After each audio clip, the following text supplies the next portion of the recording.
Hello friends, Heidi here from Rain Country. God is good all the time. And I'm here today to talk about the importance of having backups. And I'm going to be doing just a general overview on the things you need to be considering when you're looking at backups.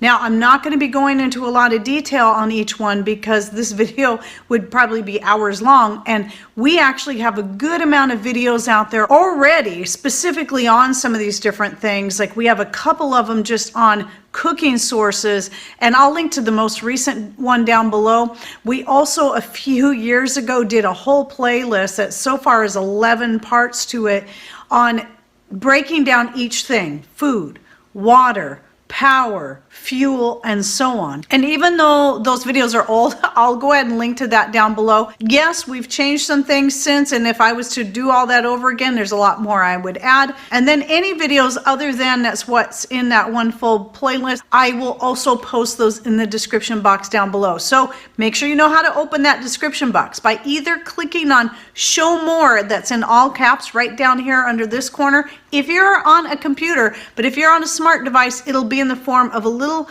arrow right over here on this side, a little gray arrow that you just touch that, it'll open up the description box so you can find all the links that we put in there.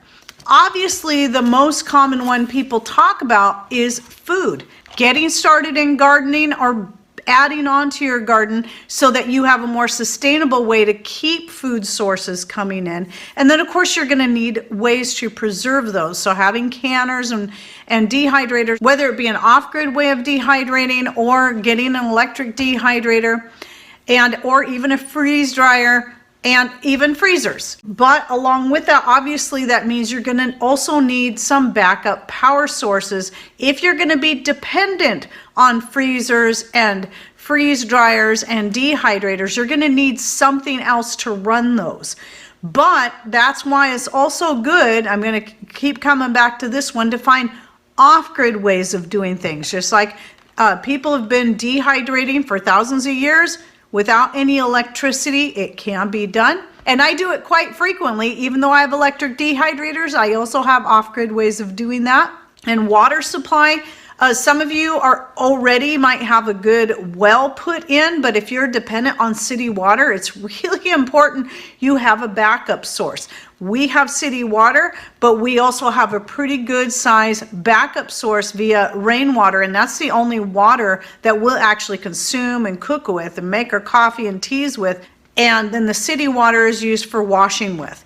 So we use both, we utilize both. And again, I'll put the link to that video down below that's the most recent one on our water collection and how we use it. And coming back to the power for just a minute, is very likely if you can find other off-grid ways of doing anything, you could survive without power. But if you live in a cold place, it's hard to survive without heat. So you need some sort of heat source. I always tell people the number one prepping item they should get when it comes to cooking and heating, and even to help take place of having a backup power source, is getting a good wood stove. It does not have to be an expensive cook stove. It can just be a flat top wood stove like we have in our living room that serves many purposes for us, from heating the house to drying our laundry to cooking on to dehydrating, making our coffee, tea, and so on. Oh, and heating up water that we can even use for bathing with, washing the dishes with, and so on. I always keep a big pot of water on the wood stove for all its many uses, and that way when we get another one of the many power outages, I always have that backup hot water source. So if we run out of hot water in the tank before the power comes back on, I've got the wood stove to keep that hot water coming in. And in the summertime, if it happens, we've got backup power sources that we can heat water with, or you can even heat water in a solar oven. But anyway, that's the number one source. But if you already got one of those, you might want to be looking into other things like having a solar oven, having a a camp stove like I have right back over here. You see it's got the red and blue on there. It's just a cover laying over there. And I will link to the video I did on cook sources, so I'm just going to throw out a few. There's things like rocket stoves. Yes, you can build your own. You can even build your own solar ovens. I plan on talking a little bit more about that in another video. So you don't have to go buy an expensive solar oven. You can make your own with some duct tape, cardboard boxes, crumpled up newspaper, tin foil, and then some sort of glass or acrylic clear that you can put over the top of it. And then here's another thing, backup sources for medicine. Now that can be either finding a way to stock up on necessary over-the-counter or prescription medicines if your doctor will let you do that, but better yet, finding ways to get away from the pharmaceuticals altogether and depend on something that you can grow yourself, which is what we did. It's one of the ways that we were able to take ourselves off of 15 years apiece of thyroid medications we were told we would be on forever. And we've been off of them for about 9.5 years now, and we're doing great. So some of that was stop not drinking the fluoridated city water, and also growing our own herbs that can help boost our thyroid and get it activated again. But anyway, that's just one example. This applies to high blood pressure. I honestly believe most people don't need to be on blood pressure medication or medication for cholesterol. In most cases, these are going to be far more detrimental anyway. So find ways to deal with that without having to depend on pharmaceuticals that may not be there for you when you need them, or may become so costly that you just simply can't afford them anymore. Herbs can be very cheap and easy to grow, of all kinds, that can have many medicinal things. And that's not just talking about things, prescription medications. We're talking about other things too, like things that you have on hand for helping to get over a cold and flu or prevent getting a cold and flu. Things that will help heal the skin if you get a cut or a burn or a sting or a bug bite. You know, plantain is one of the ones that's great for that. Comfrey, yarrow, just for some examples. So I have videos on herbs and all their many healing properties, as well as another video playlist that I've been working on, and I'm really trying to build up, where I have lists to help with specific ailments. I'll put the playlist down below and just be watching for more to be added to that. You got to be thinking about other methods, other ways to be able to help yourself when a doctor is not available or you just don't have the money to go to one. And then another thing is backups for paper products. So you want to keep depending on the toilet paper and paper towels and all that. That's fine. That's fine. No judgment here for those who are not ready to make the switch to cloth or even feminine products or diapers. But you should still be thinking and having some backups for when that time comes. Once I made the change years ago, while I was still having my cycle, I made the change to cloth feminine napkins and never looked back. I was so happy once I made the change. Same thing when I first did the #1 change over to the cloth wipes, and then well over a year ago made the full change to cloth wipes, so I don't use toilet paper at all. Love it. It's so much better. I'm never looking back. I never have to depend on store-bought paper anymore for that. And then paper towels. Obviously you can use old t-shirts. That's what we do. Anytime we get all beat up t-shirts, we just cut them up. Those become towels for anything. You can use them for anything. Or even old sheets that you can rip up, especially if they're flannel, old flannel shirts. A lot of these things can be repurposed. Don't forget napkins and so on and so forth. You can do cloth in all these, and yes, you're looking at using more water, but if you have a good continuous backup water source, that shouldn't be an issue. But on the other hand, if you're in a situation that you don't have a way to maybe you're in an apartment, you can only store up so much water, you don't have another water source such as a well or a way to collect rainwater, then yes, you should be stocking up on plenty of paper products. In fact, stock up on the paper products and do the reusable stuff now, so that when you're unable to wash clothes, to do the laundry because you don't have enough water to come in, then you might want to fall back on the paper products, even paper plates and so on, so that you can really conserve the water you have. So it can go both ways. It just depends on where you're at, who you are, and your needs and your situations. It doesn't make one way better than the other. It makes whatever is best for you in your current situation is what's best for you.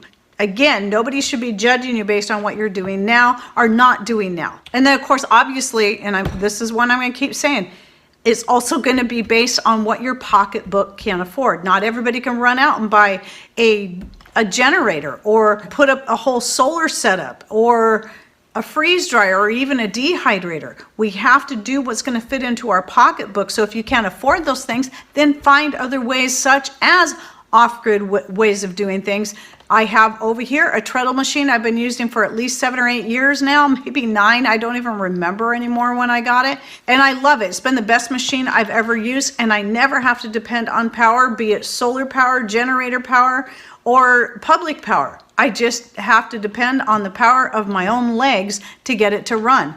So same thing goes with something like a mixer. Yeah, I have a little electric hand mixer that I rarely use. I'll never get myself a KitchenAid. I always admire them because they're so pretty, but I really don't have a use for them because I can do most anything I really need to do with a little egg beater type mixer, and that I can whip up cream with that. I can whip up egg whites with that to make a meringue. I can do anything I really need to do. I can do mashed potatoes with them too. I've done it before just to see if I can. It just takes longer and is a little harder if you got a big pot of mashed potatoes to whip up, but it can be done. And that's cheap, by the way. I think I paid $8 for that one when I bought it. It's probably more now, but just something like that can be a real cheap way to have an off-grid source to do the things that you need to do. And don't forget to practice with them now while you're able to and things aren't too stressful, so you can get familiar with it. Same goes for anything you're putting in food storage. So if you're putting up dehydrated and freeze-dried foods for long term, so if you have to fall back on them,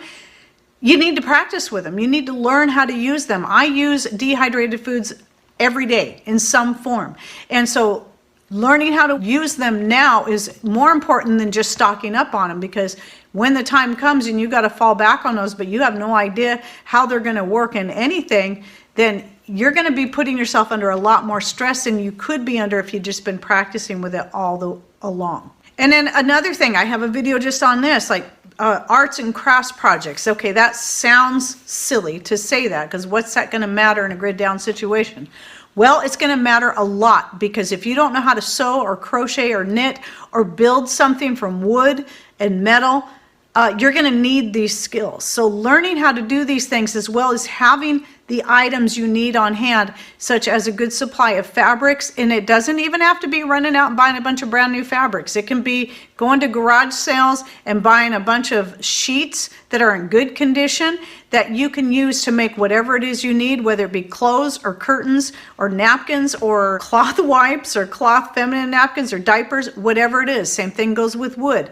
We know what's going on out there in the wood market, but Patrick always manages to get a good supply of wood, whether it be he gets a log and he mills it up on our own wood mill. He does bartering for stuff, and that's how we're able to get this stuff and stock up on it, so we have the things we need to fix things that are broken or to build new fences if we need them, and so on and so forth. Not just finances are going to have a say in this, but your space is going to have a say in this. So don't feel bad if you do not have the space for all these things I'm mentioning. Just think about some of the things that are going to fit into you, your budget, and your space. And by the way, I also have a video on food storage for small spaces that I will put down below. So if you're an apartment or just live in a little house, you don't have a lot of places to store food, I did compile a bunch of information together that will hopefully be helpful. And also, don't forget on any of those videos to read through the comments, because there's always all kinds of ideas I might not have even thought of or simply forgot to say. So comments can be very helpful when you're trying to educate yourself to find out what's going to work best for you. And remember, don't feel like you got to do it all at once. Just take small baby steps at a time. One of the things I bring up a lot, because people know solar power, getting a solar setup is very expensive.